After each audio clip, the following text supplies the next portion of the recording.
Welcome. My name is Bill Burkrut. I'll be the moderator today. I'm a correspondent with Reuters.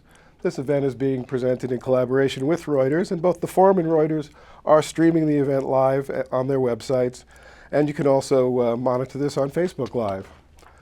I'm going to introduce our panelists now. To my immediate right, we have Cindy Pellegrini, Senior Vice President of Public Policy and Government Affairs for the March of Dimes. To her right is Marcia Castro, an Associate Professor of Demography right here at the Harvard T.H. Chan School of Public Health, and a member of the Faculty Advisory Committee of Brazil Studies Program, who spent quite a bit of time in Brazil. And then joining us remotely, we're lucky to have today Dr. Anthony Fauci, Director of the National Institute of Allergy and Infectious Diseases, and Dr. Celeste Phillip, who's the Surgeon General in the state of Florida, which is busy dealing with Zika right now. The program will also include a brief Q&A. You can email questions to us at the forum at hsph.harvard.edu. We're also encouraging you to participate in the live chat that's happening on the forum site right now. Last March, we held a forum on Zika earlier in this crisis, and we discussed what was going on in South and Central America and the Caribbean. We're going to continue this conversation today. We have more than 23,000 cases, according to the CDC, of Zika, travel and locally acquired in the U.S. and territories, most in Puerto Rico, which has been particularly hard hit, and we'll be talking about Puerto Rico as well.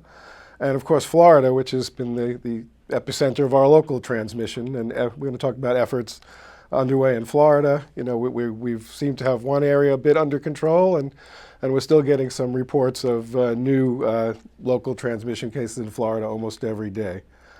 We'll also talk about what we've learned from experiences in Brazil and elsewhere, and we'll discuss new data on efforts to develop vaccines and diagnostics, and mosquito control efforts as well. Timing being everything, we are just hours after Congress finally approving some of the emergency funding that the president has been asking for. Clearly, Congress's definition of emergency is a little different from what most of ours would be, but HHS Secretary Burwell last night said she intends to make this money available quickly and hopefully get these efforts underway with some proper funding. So let's turn to Tony Fauci. Can you sort of tell us what the priorities are now that we have some money to spend, and give us a little overview on how that's going to work? Tony? Yeah, well, it's obviously extremely important that we've gotten this money. As many of us know, when the president asked for the money in the February of 2016, we had put before him the reasons and the needs that we had between the CDC and the NIH predominantly, and we had to start our work on it immediately. So what we did is we borrowed money from accounts that we would normally spend in the summer to get the research started. That got the early basic research and other surveillance work done. And then when we started on the vaccine trials, we had to do work in monkey and mouse models and begin the phase 1 trial, which we did start successfully without delay in August the 2nd. That was money that was borrowed from accounts that were Ebola accounts. And then to prepare the phase 2 trial sites, which we will begin in January of 2017, we had to prepare those sites, and the secretary again ran out of money, so she gave us money that she took away by her transfer authority from cancer, heart disease, diabetes, etc., which was really damaging to those programs.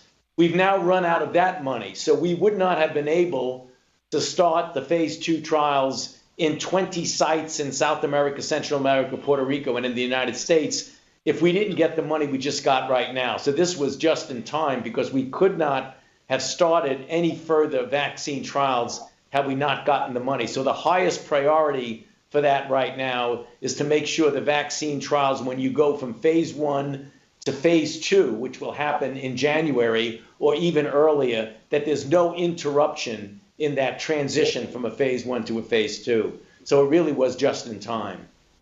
So we're no longer robbing Peter to pay Paul. We have some dedicated funding. Yes, we do have dedicated funding, but we're not going to pay back Peter. That's the problem. And the president asked for about $800,000 more than you're getting, I understand. Is that right? Right, exactly. All right. Cindy, you've been involved quite a bit in trying to get Congress to do something about this crisis. Can you tell us a little bit about what that experience is like and what the funding means for your organization? Well, like so many things here in 2016, Bill, Zika funding did not follow the normal rules of politics and policy. Back in February, when the president submitted his request, there was an expectation in the health community that Congress would start moving relatively quickly, that there would be attention paid, that there was a sense of urgency, because that had been our experience with public health crises like Ebola, like pandemic flu, and others. However, that was exactly what did not happen. There wasn't a sense of urgency. In fact, for weeks, no one was talking about this supplemental request in Congress.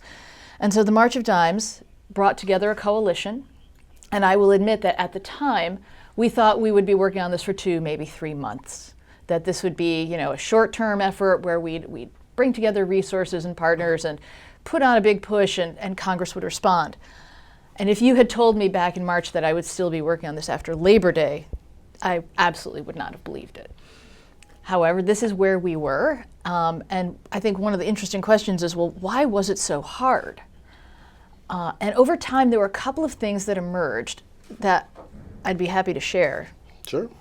So the first was that I think we underestimated the fact, or didn't fully recognize the fact, that back in the spring, Congress was already suffering from what I will call emergency fatigue. There were several other emergency requests already before Congress for special requests for additional funding for NIH through the Cures and Innovations packages, for money for the opioids crisis, for money for Flint, Michigan. And this was a 4th or 5th or 6th request on top of all these others. And so you had certain members of Congress who were starting to say, wait a minute, this is too many emergency requests, too much off-budget spending. A second thing was the uncertainty around Zika.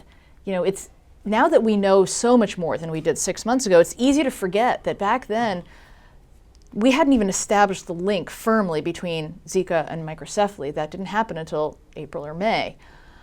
And so if there's one thing that Congress doesn't deal with well, it's uncertainty. They really would prefer, in a lot of cases, to say, well, come back when you're sure, when we really know what we need to do. And then the third thing, frankly, was it was a presidential election year. And there is always going to be a temptation to insert politics into any legislation, no matter perhaps how modest a provision might be, and the key there being that everyone's definition of what a modest provision is does not agree. So you were joking earlier that you thought you were a lousy lobbyist, but it's That's really right. that Congress just was not ready to do anything. That's right. All right, and as we know, the first locally transmitted cases here, which I think helped spur some action, turned up in Florida in August. Since then, they've undertaken all kinds of actions. They're very good at mosquito control in Florida, and they've been doing spraying, all kinds of other measures to combat the spread. We're going to look at a short video from Reuters about that effort now from earlier this month. Pesticides are one of the few weapons in the fight against Zika in Florida, but experts say there are many challenges to its use. Reuters correspondent Julie Steenhuisen. To address, something like Zika virus, you have to hit mosquitoes at a number of different vulnerable points, right? You've got an adult population of mosquitoes that is very likely infected with the virus, particularly in this Wynwood neighborhood in Miami. And to knock down that population, they have to use adulticides, right? Insecticides that target adult mosquitoes. And there are only 2 classes of compounds that can kill Aedes aegypti mosquitoes and that are approved for use in the United States. One of these compounds is no longer as effective. Mosquitoes have developed a resistance. So authorities have now switched to an air campaign with nail lead. But that chemical is toxic to some wildlife, including bees, and is banned in Europe and even in Puerto Rico. And even though nail lead can kill the Aedes aegypti, aerial spraying may miss areas where the mosquitoes spend much of their time, under leaves and porches, along building foundations, and even indoors under beds and in closets. Experts would like to see more chemicals approved for use, but only a few companies make pesticides allowed for widespread outbreaks. All right. Well, since that clip, obviously things have been evolving pretty quickly in Florida, and we've had one neighborhood north of Miami where they seem to have things under control. We have another area in Miami Beach where they're still dealing with it. CDC released a paper last Friday describing the impact of the combined aerial and ground spraying. Celeste, you co-authored that paper. Could you describe the results of that paper and give us sort of an overview of what's happening in Florida with Zika? Sure. Thank you for the opportunity to briefly describe our experience in Florida as the first state with local ongoing foreign transmission in the continental U.S. and some of the lessons that we've learned. As you mentioned, we've had two areas in Miami-Dade County, Wynwood, which is just north of downtown Miami, and Miami Beach, where we've identified ongoing transmission, the first of which we believe we've successfully interrupted for now more than 25 days. The MMW article that came out last week describes the first 4 cases of local transmission and the actions that ensued. One of the questions we're frequently asked is what prompted testing for Zika if there was no pertinent travel history. Thinking of and testing for Zika was key in identifying these first local cases. The first 4 patients we describe in our article all had fever, rash, and arthralgia. Astute clinicians identified the symptom triad as being consistent with Zika and included it in their differential diagnoses, even though the individuals did not travel outside of the U.S. Our local teams immediately began the shoe leather work of backtracking movements and testing close contacts at home, workplaces, and other settings. Early test results identified a small area in Miami-Dade, which was the Wynwood community, as being the location where transmission likely occurred, which Governor Scott announced on July 29th. This triggered a CDC travel advisory for pregnant women to avoid this area until further notice. Through this investigation, we identified 29 Zika positive individuals. Since the writing of the article, we now have a total of 33. Since we have 4 additional test results that came in after the publication. Multiple mosquito control and abatement strategies were used, as you heard in the video, including aerial adulticiding with NALID, aerial larviciding with BCI, ground-based spraying with pyrethroids, distribution of mosquito dunks to be used in drains, and door-to-door outreach for source reduction. This combination of alternating aerial adulticiding and larviciding treatments seems to have played a major role in interrupting Zika transmission by Aedes aegypti mosquitoes, as the mosquito trap counts began to drop precipitously after aerial spraying was begun. We achieved 45 days without any additional cases on September 19th, and the travel advisory for pregnant women to avoid travel to this area was lifted. While we call the Wynwood experience a success overall, managing information on Zika has been challenging because guidelines have changed frequently as our understanding of Zika deepens each week. One example is understanding that has changed significantly regarding modes of transmission since we first started talking about Zika. At the Department of Health, our main goal is to provide timely and accurate information, which is challenging when you have guidelines that are shifting constantly. You have information gaps when science continues to evolve, and that makes it inherently challenging to have a consistent message and make sure you are educating the public and clinicians as needed. This also provides an opportunity for media to raise questions regarding credibility of what you're saying. We've heard from a group of citizens in South Florida that they simply do not believe that there is a link between Zika and microcephaly and have raised concerns about the safety of NALID, which obviously created a challenging dynamic with the aerial treatments.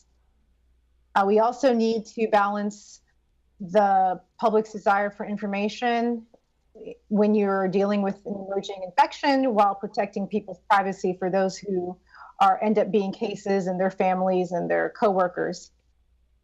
We are gathering information about Zika every day in our state, and we've had a lot of discussions regarding what is important to provide necessary information to the public to ensure that they are making right decisions based on their personal level of risk and with protecting privacy.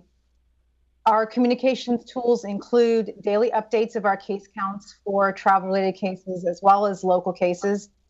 And we also keep a count of pregnant women that are involved, that have been diagnosed as having evidence of Zika infection, but we do not list the county of residence. We certainly know that with the number of travel-related cases of Zika that we continue to see coming into our state, we're now at a total of over 700 travel-related cases, that we must remain vigilant with personal and community actions, but we are cautiously optimistic that our initial success can be repeated. Thank you so much. Thanks. It's been one of the mantras since this outbreak started that we're learning more every day, and there's still a lot we don't know. The information keeps changing. Marcia, you've been with people really on the front lines in the northeast of Brazil. You've seen some of the worst of it. Can you tell us a little bit about what's going on, what we've learned from your experiences there? Yeah, we've learned a lot. I mean, the knowledge on Zika really improved dramatically in the past few months, and it keeps doing so. I think it's fair to say that Zika is a mosquito-borne disease that is like no other. It causes major birth defects in a large scale. It has neurological complications for adults, and it can be sexually transmitted.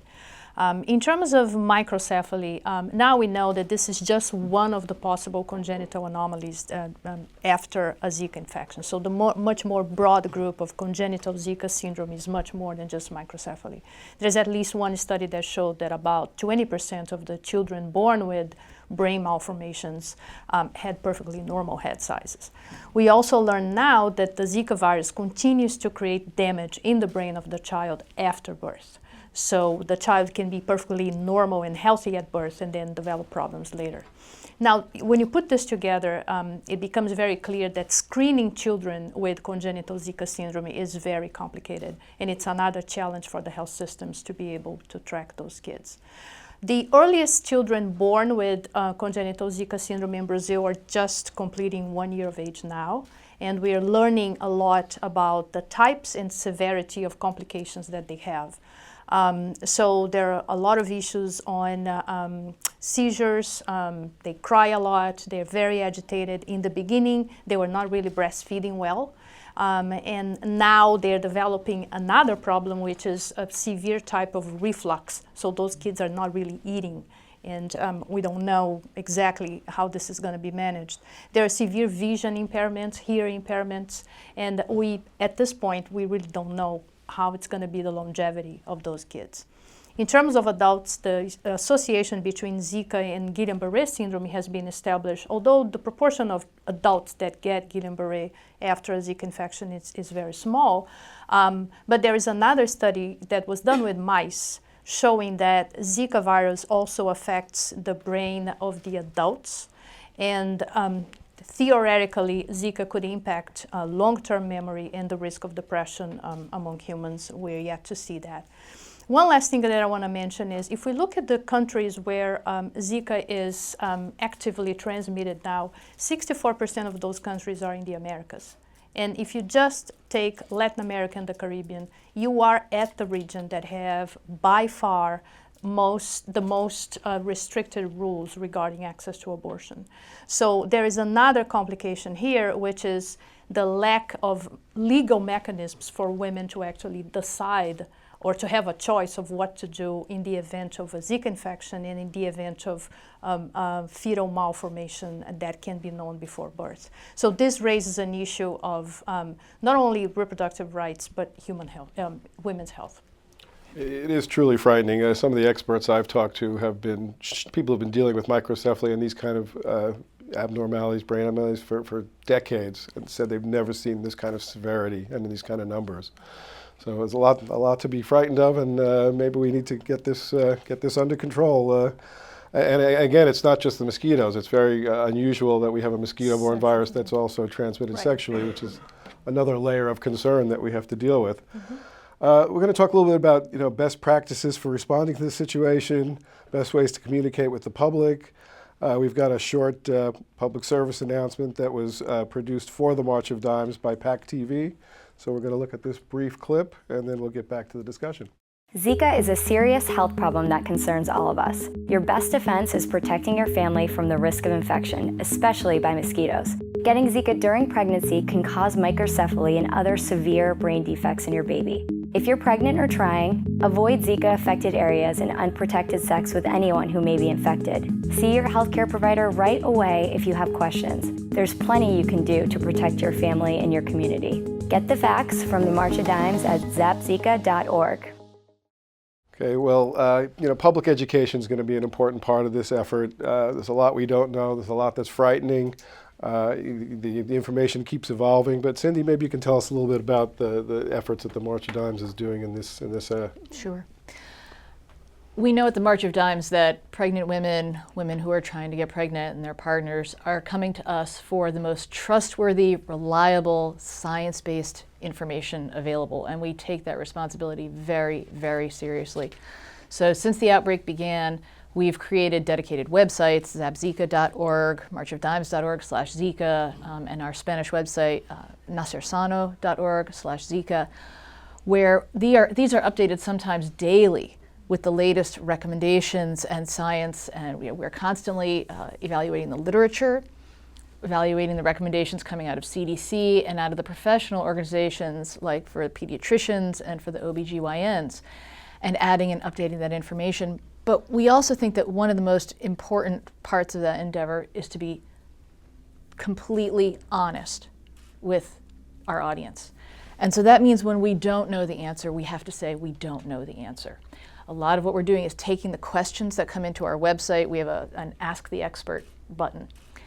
And we have gotten hundreds of questions this year about all aspects of Zika, trying to make sure that we're incorporating that information and those questions back into the website and really meeting people where they are. And unfortunately, for so many of those questions, we still don't have good answers. And these are some of the most profound, personal, intimate decisions people are making about when to have children, whether to have children, how many children to have. It's a very difficult situation to be in right now, where we so often just don't have good information to give them. So we're doing our best. We're putting everything out there as soon as we get it. It is sort of, we take these complicated guidelines and digest them down to about a 4th or 5th grade reading level to make them as comprehensible as possible to the layperson. Thank you so much. We've talked a little bit about the funding earlier, and we want to talk about that a little more. Obviously, we need to deal with mosquito control. We need to work on these vaccines. Tony, maybe you can tell us a little bit about, we know what's happening in Florida. Are we surprised that we haven't seen Zika yet in some of the other Gulf states? And what's the vector control efforts going on in places like Texas, Mississippi, other places where we thought we might have local outbreaks?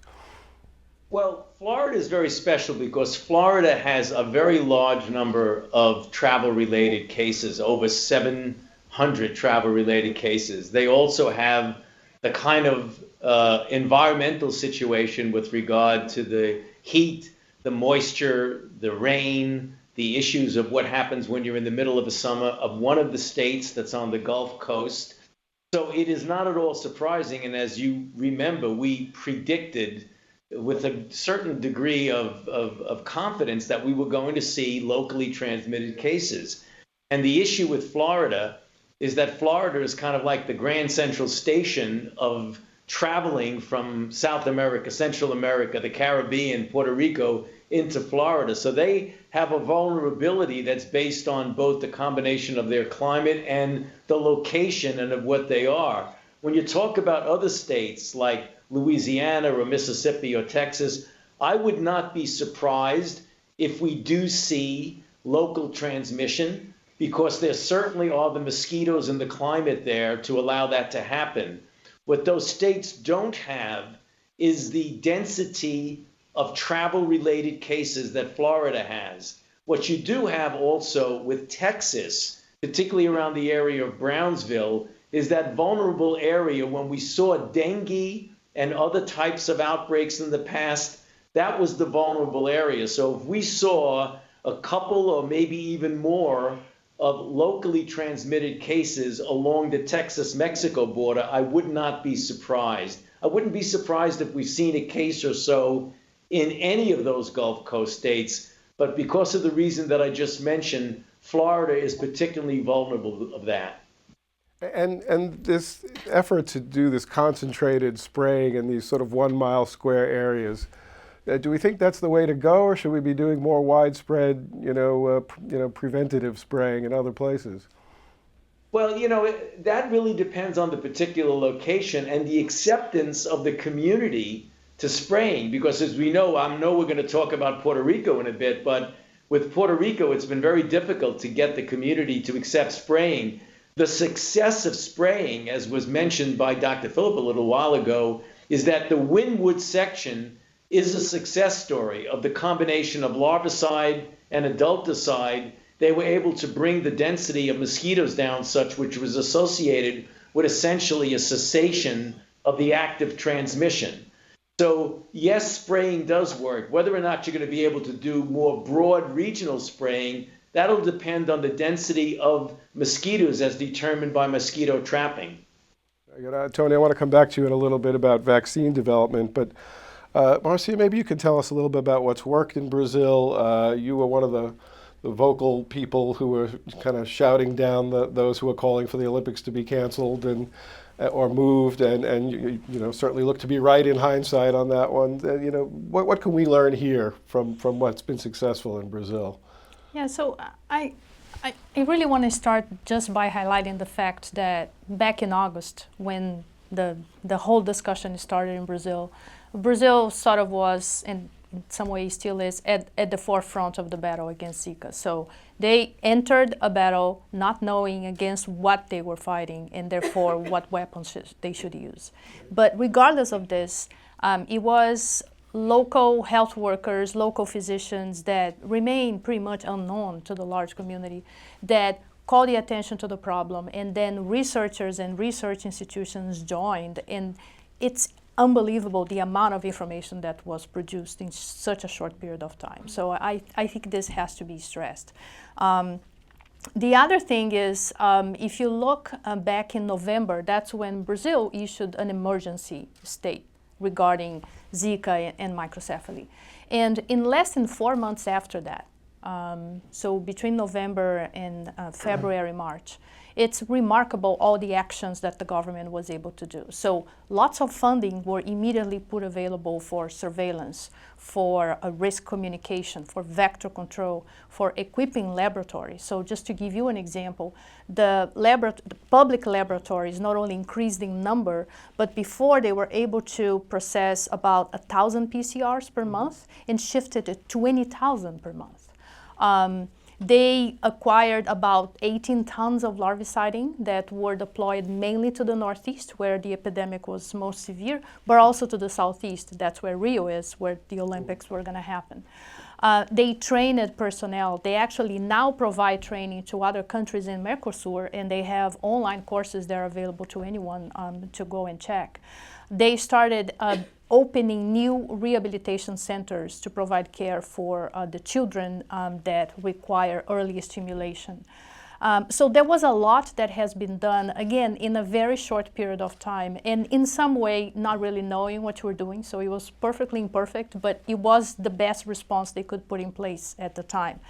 Just one note about the Olympics. I mean, as you said, anyone that knows anything about vector behavior, anything about the epidemiology of diseases transmitted by Aedes aegypti, and that was closely following the data and the developments, had absolutely no doubts that Zika wasn't going to be a problem during the Olympics.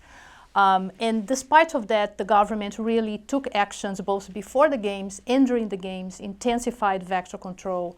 And I was there. I swear I didn't see any mosquito. I was carrying my repellent bottle. I didn't use it. And I guess all of you know that WHO issued a formal report saying there was no cases, no laboratory confirmed cases of Zika during the Olympics. Very good. Thank you so much. Let's talk a little bit about the spraying efforts, because we're running into this kind of science versus emotion situation. You get a little bit about this. We sort of reminiscent of the anti-vaccine, movement. In this case, we are dealing with poisons, and there are a lot of people in Florida who, as Celeste mentioned, that are against the spraying. There were some conspiracy theories earlier in Brazil that it wasn't the Zika that was causing the microcephaly, but it was the insecticides. So what do we know? Anyone who wants to take this, what do we know about the science of the spraying? How do we calm the public about the need to do this, take these kind of measures? Tony, Celeste, anybody wants to jump in here? I can say Uh, something. I think one of the challenges with using NALED for this purpose is that this is one of the first times that aerial spraying has been conducted in an area where people live. It's used regularly in Florida, but tends to be over more agricultural areas.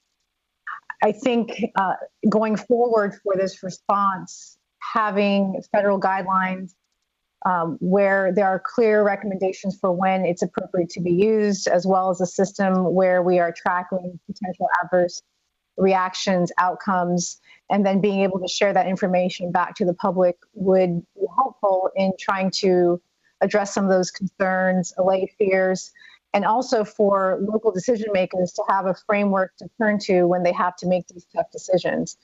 In our situation, this was the first time that it's been used in this way, and obviously with the concerns heard from Puerto Rico, that was somewhat concerning to us, and we weren't quite sure how the general public would feel. And as we saw in our experience, there were differing opinions on whether or not it's safe and appropriate. So I think, again, going forward, that would be helpful. Yeah, I think, let me just add to that it's having gone through the situation with the vaccine pushbacks years ago and even up to the present time, the best you can do is to try and educate the public, but respect their concerns. I think if you blow them off as if there isn't any real reason for that concern or it's completely outlandish, we've got to understand their concerns and try and get as much evidence-based data as to the safety of this. If they think and equate the use of a very high concentration that can have a lethal effect, I think the issue with the bees was really very unfortunate because there was sort of a mishap there where the beekeepers were not notified that there would be spraying. Whereas we know that when they are notified, there's really not a problem with bees. So I think you have to balance the success of what we've seen in Wynwood with trying to explain in a way that is not condescending to the people why we feel as health officials that you can have a risk-benefit ratio of spraying that far goes towards the benefit versus the risk.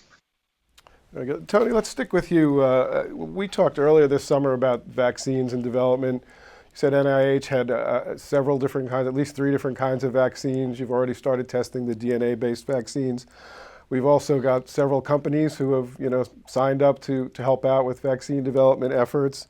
And we even got one company that's talking about genetically modified mosquitoes and how that might be effective. So maybe you could tell us a little bit about how that phase 1 study in healthy volunteers is going and a little bit about that DNA vaccine and what else is on tap. Okay, very good. Well, you correctly mentioned that there are now in sequential time staggering of going into various phases of trial. We have now working with 5 vaccines. We're either doing one that we developed ourselves, the rest that we're collaborating with either organizations like RARE, companies like Sanofi, like GSK, like Takeda and others. So there's a whole bundle of vaccines. The one you mentioned, and let me use that as the prototype, because we started a phase 1 trial on August the 2nd. We did it in 3 sites, right here at the NIH Clinical Center, at the University of Maryland in Baltimore, and in Emory in Atlanta. It will be 80 individuals with a pure safety and immunogenicity. And they will be healthy individuals from 18 to 35. We're already up to beyond 60 of them that have received the vaccination. We expect that to be terminated from the standpoint of the injections. We'll follow them for a longer period of time by November or December. If the safety signal looks like we think it will look, and the immunogenicity will be as we think it will be, because we did the same thing in a monkey model. We got good safety and good immunogenicity and good challenge safety and passive transfer of antibody from the monkey. So from an immunological standpoint, it looks good. What we plan to do is to essentially immediately go from the phase 1 to a phase 2B. And that study will have as few as 2,400 people and as much as 5,000 people. And I always get asked, how long until you know you're going to get an efficacy signal or not? And that will really depend on the amount of infections that are going on in the community. And for that reason, we have about 20 sites so that we can move around the slots depending on, is the outbreak returning in Brazil? Is it in Colombia? What about Puerto Rico or maybe even Florida? So that if you have an outbreak situation, you could know whether you have an efficacy signal in anywhere from a year to a year and a half. If it draws out and the infections go way down because of good infection control by mosquitoes, etc., it may take a couple of years before we know it works. The reason why we feel comfortable that ultimately we will have an effective vaccine is because Zika is a flavivirus, and we've developed successful vaccines against other flaviviruses. Yellow fever is one of the best vaccines we have. Japanese encephalitis, tick-borne encephalitis, and even West Nile virus, which we would have had a vaccine for, and even a DNA one, but we didn't have a company that wanted to make advanced development. So we feel pretty confident we'll do it. It's just going to take time depending upon how many infections are in the community. Any thoughts on the genetically modified mosquito approach?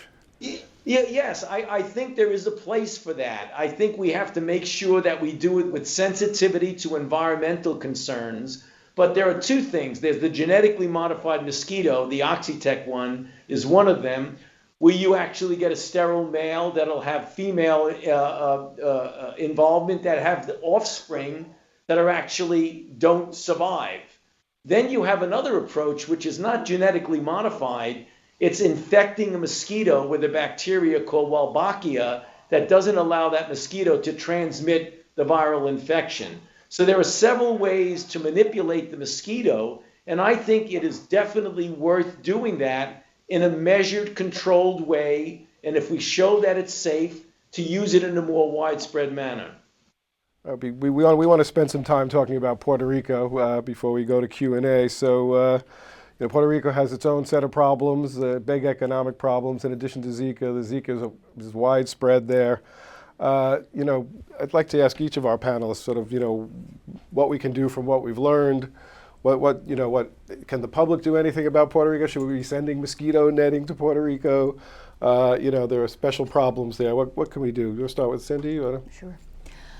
So the March of Dimes has a long-standing presence in Puerto Rico. We've had programs and operations there and offices there for many, many years. So we are already well connected with the Department of Health and the providers there. So we're fortunate to have that kind of head start. We are working with CDC to do some provider education of nurses and doctors in Puerto Rico throughout October. We are doing some very aggressive outreach and public education. As I mentioned, we do have a Spanish language website that is well used among the citizenry of Puerto Rico. We have other resources that are available in Spanish that we're making available, and again, working with the associations, working with the Department of Health. But it is a very difficult situation because, as you noted, they have these other challenges. The health system is under tremendous stress, even without Zika. And so adding this on top of it, we are hearing, for example, that most people, even if they think they have Zika, don't go to the doctor unless they are a pregnant woman, because they figure, well, I'm just going to get better and I'm not going to. So the count of the infections is probably a dramatic undercount because so many people simply aren't even seeking medical care. And we also have some religious issues, objections to, contraception and things like that you've seen in Brazil. We've got some of that in Puerto Rico as well. And access issues. Marcia, can you tell us a little bit, maybe some of the lessons from Brazil that can be, utilized in Puerto Rico? Yeah, so I want to mention two things. One is the whole issue of going back to vector control that we've been talking so much. So those actions really are localized. It depends on the characteristics of the breeding habitats, and it has to be a combination of things. So as we saw in the example in Florida, it was a combination of different actions that really resulted in something.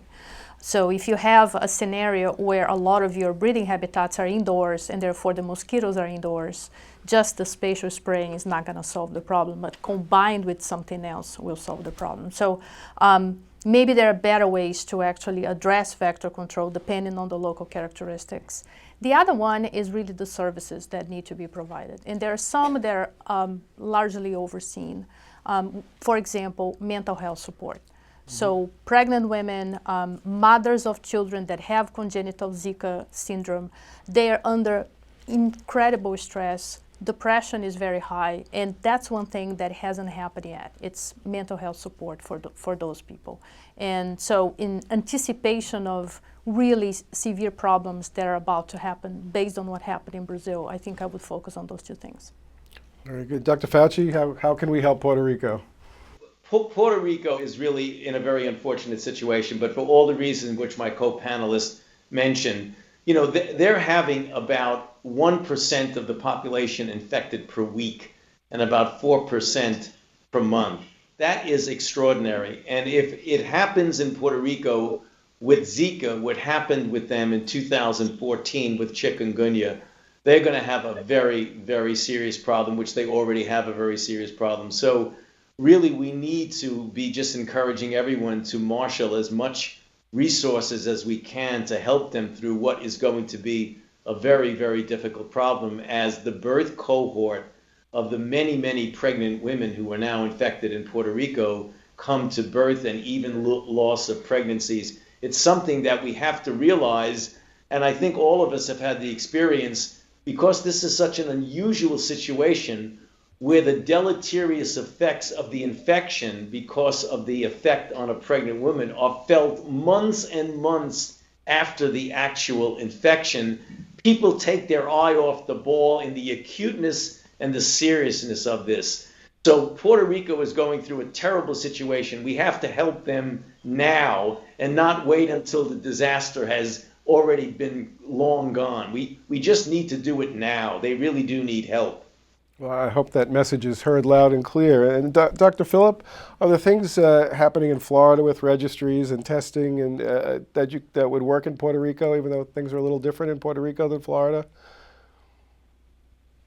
I believe all states are in the process of setting up their Zika pregnancy registry, connecting it to the birth defects registry as well. I think we're all learning from each other at this point. But I also saw that CDC has awarded Puerto Rico funding specific for a mosquito control and abatement program.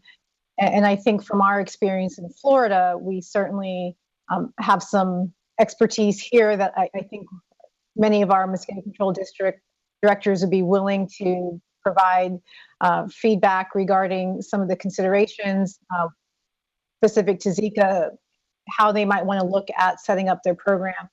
And I think learning from our Wynwood experience and now in Miami Beach, there would be lessons learned there that could be helpful. Very good. I would encourage folks here in the audience and people listening to look for a terrific first-person account that Reuters ran earlier this month by our San Juan bureau chief, Nick Brown, who sort of went there as a typically cavalier foreign correspondent and came down with a terribly symptomatic case of Zika, which he describes fairly vividly. And in fact, he and his wife are now going through you have to have some difficult decisions and planning to go through that a lot of other couples are dealing with. It was a terrific read, I suggest. And I think it's time for Q&A. So I think we have some questions from online folks. Yes, we do. Thanks, Bill. We do have questions coming in both from within the country and outside. Here's one from a viewer in Ecuador. How sure is the implication of Aedes aegypti in Zika transmission, and are there other ways of transmission? Is Aedes aegypti in the area? Is Aedes albopictus too? So albopictus can transmit Zika as well, but I don't think it's as effective as Aedes aegypti. There were a lot of discussions about Culex being able to transmit, but there's a study that came from Rio de Janeiro showing that it's not as effective, an effective vector for Zika. And regarding modes of transmission, we have sexual transmission and blood transfusion as well, other than the mosquito. Great, thank you, thank you. And here's another question from a viewer in Rio, Georgia Argentini. What's the real situation in terms of new cases among Brazilians and tourists? In Brazil, given that cases continue to be reported, and in other countries where weather conditions are similar to Brazil in this period? So Brazil now, it's what Dr. Fauci mentioned before, it's quiet because it's low transmission season, but very soon we're going to have mothers delivering babies with congenital Zika syndrome because they got pregnant when transmission was going on. We have about almost 2,000 cases confirmed of congenital Zika syndrome, but there are still 3,000 under investigation. So in Brazil right now it's quiet, but September is almost over. So end of October we're going to be talking about Zika again in Brazil. There's no question about it. Great, thank you. Bill, I'll do one more if I can. Right. This is from Colleen Gordon. For people not planning on getting pregnant in the future or older people, what are the main concerns regarding Zika? Are there medical risks for all infected individuals? I think we got into this a little bit, but we have had some questions about it. So, Dr. other Fauci, medical risks. Did you hear that question? Yeah, I heard it. Is the one that is the most obvious is that obviously for the broad population, excluding pregnant women, which we've discussed, Zika is a relatively mild disease. 80% of the people don't know they're infected, and the others have a syndrome that's got fever, joint aches, conjunctivitis, and a rash.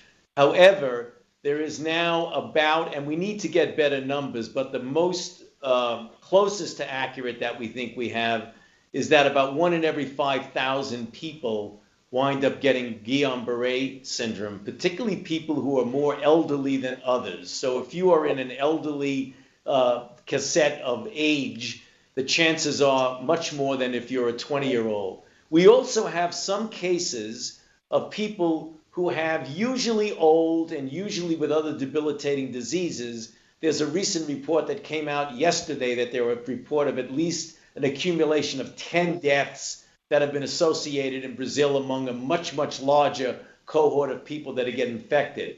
So although serious disease is a rarity or unusual, it is not zero. So it isn't the kind of thing where you can say, you get infected, no problem at all. But in general, for the broad people, excluding the pregnant women that we've spoken of, it's a mild disease. There have been peripheral neuropathies that have been reported that might be a form thrust of Guillain-Barré. We're not sure, but there is some area of neurological issues that we want to, in prospective cohort studies, to find out what the real incidence of those other, what we were considering as outlying manifestations. Bill, may I add to that? Yeah, of course. Some in the room may know that the CDC actually does not limit its recommendations on self-protection to just pregnant women. They actually say everyone should wear long sleeves and use DEET-containing insecticides and things like that to protect themselves against Zika. And part of that reason is because even if you aren't a woman or aren't planning to get pregnant, number one, half of all pregnancies in this country are unplanned. So a lot of these pregnancies are happening among people who had no intention whatsoever of getting pregnant. The second is that anyone can be a vector. So if you go on travel, you may be infected with Zika, you can bring that back to your own community. And the mosquitoes in your community can get it from you and then go out and infect other people. Did we have any questions from here in the studio audience? Well, then I've got one more question. Tony, maybe you can answer this one, and maybe there's not an answer, but there was a study several months back that put the range of serious birth defects in pregnant mothers who've been infected at between 1 and 13%, which is a pretty startling wide range. And obviously we're hoping it's much closer to the lower end of that range. Do we know any more? Do we have a handle? Yeah. Well, we do, and what the problem is that you think 1 to 13 is low. That study that was done, that was the 1 to 13, was women who were infected in the first trimester. And they were women who wound up getting microcephaly. And I think what the study does does not allow one to fully realize that as we get more and more experience with babies who might be born without microcephaly, the number of defects we're seeing are very, very disturbing. We're seeing things that when you look at CTs, they have calcifications that lead to other developmental abnormalities. Things like arthrogryposis, you have issues of deafness and blindness. So when we hear 1 to 13, be careful. That's 1 to 13 microcephaly in women who are infected in the first trimester. If you add the other defects, plus defects that might occur when you're infected in the second and even the third trimester, I think we're going to see something that is going to be very disturbing. It's going to be, if you're talking about any congenital defect, I think it's going to be much higher than 13%. That's frightening. I was hoping you were going to tell me it was much closer to 1%. All right, so we'd like to wrap up, as we do at these panels, with each of our panelists giving a little closing statement on what they would suggest, policy suggestions going forward. What should we be doing here? Cindy? Well, not surprisingly, I'm going to take a public policy point of view here. I think what we saw in the situation this year with Zika is that we need a different mechanism to address public health emergencies in this country. That expecting Congress to be nimble, to dive into the science, be highly scientifically literate, and respond quickly and effectively to these rapidly changing situations is simply not a reasonable expectation. We need to establish a different kind of system, a different kind of mechanism, and I'm not going to suggest today exactly what that should look like, but there are a lot of actors in Washington who are taking a look at this, and the March of Dimes is certainly going to be one of them. It would not have taken much for this situation with the Zika emergency funding to completely have fallen apart and for us not to have been able to pass the package at all. It was a very near thing, and we really can't afford to risk that again in the future. Marcia? So I would say that the Zika crisis really reminds us how vulnerable countries remain to the introduction of diseases. Zika, with its different modes of transmission, devastating health consequences, really demands multiple, connected, and sustainable responses. And I'm really talking about reproductive rights, healthy cities, effective surveillance, and strong health systems. If instead our response is very much along the lines of fire brigade type of response, then in a not so distant future, we are all going to be here together discussing the spread of chikungunya, myiovirus, or any other pathogen that may emerge, in part because of our own failure. That's one of the messages from the CDC is always there's another emergency around the corner. We need to be prepared. Yes. Dr. Phillip, parting. Oh, we've got Tony on the screen. I was going to save you for last, but Dr. Phillip, can we? What are your suggestions for policy moves going forward? Sure. From Florida's perspective, we suspected that we would be one of the first, if not the first state to experience local mosquito-borne transmission. And from what we've learned so far and what we've seen from other arboviruses, we're hoping for a cooler, drier winter in South Florida so that we will have some reprieve. But we expect that we will see similar patterns at least for the next couple of years. With that in mind, thinking through how this becomes a longer-term response within our department, working with other partners, local partners, with CDC and other federal partners. I think we can take what we've learned to operationalize a bit more for next year, and some of the other potential mosquito abatement options that are longer term we'll certainly consider. But I think in general, if there are other guidelines from federal agencies that can help us with making some of those decisions, because as we've been saying, we're learning as we go, and that often brings a level of discomfort with local policymakers, with the public who's living in those impacted areas. Whatever additional information that's being learned that can lead to guidelines that then allow for more discussion sharing of the data and information for people to be more educated and feel more comfortable as we make some of these tough decisions. I think that would be very helpful from a state perspective. Dr. Fauci, you've been one of the point men for keeping us all educated about what's going on since this outbreak really got going. I'll give you the last word. What's your policy takeaway and suggestions going forward? Well, I think there are two. One of them is something that we haven't mentioned yet today, but that we're very serious about, is establishing and strengthening what we call a global health security network, namely the capability throughout the world to have essentially point of contact type diagnostics so that each country has the capability, when they notice something strange going on, to be able to diagnose it as quickly as possible and to share that information in a global way. I think that we can do much better in being able to prepare ourselves when we see outbreak situations occur. But even more important than that is the point that Cindy mentioned. I feel very strongly that we really need to seriously look into the issue of an emergency global or public health fund.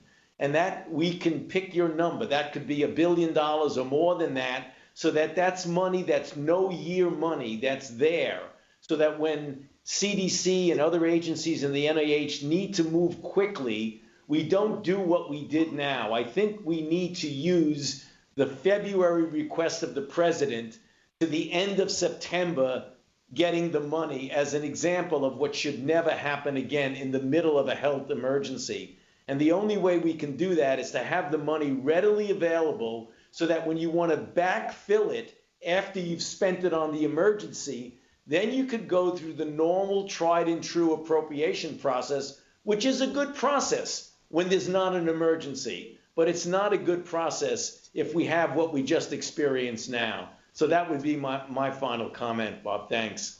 All right. Well, we're going to want to thank you, and I want to let you get out and start spending some of that money. All right. I just want to thank all of our panelists. You've been terrific. Very informative discussion, and hopefully all of the policies that you've suggested will be implemented in a hurry. And I'd like to encourage our audience to continue and our viewers to continue this conversation on the forum website at forumhsph.org. Thank you.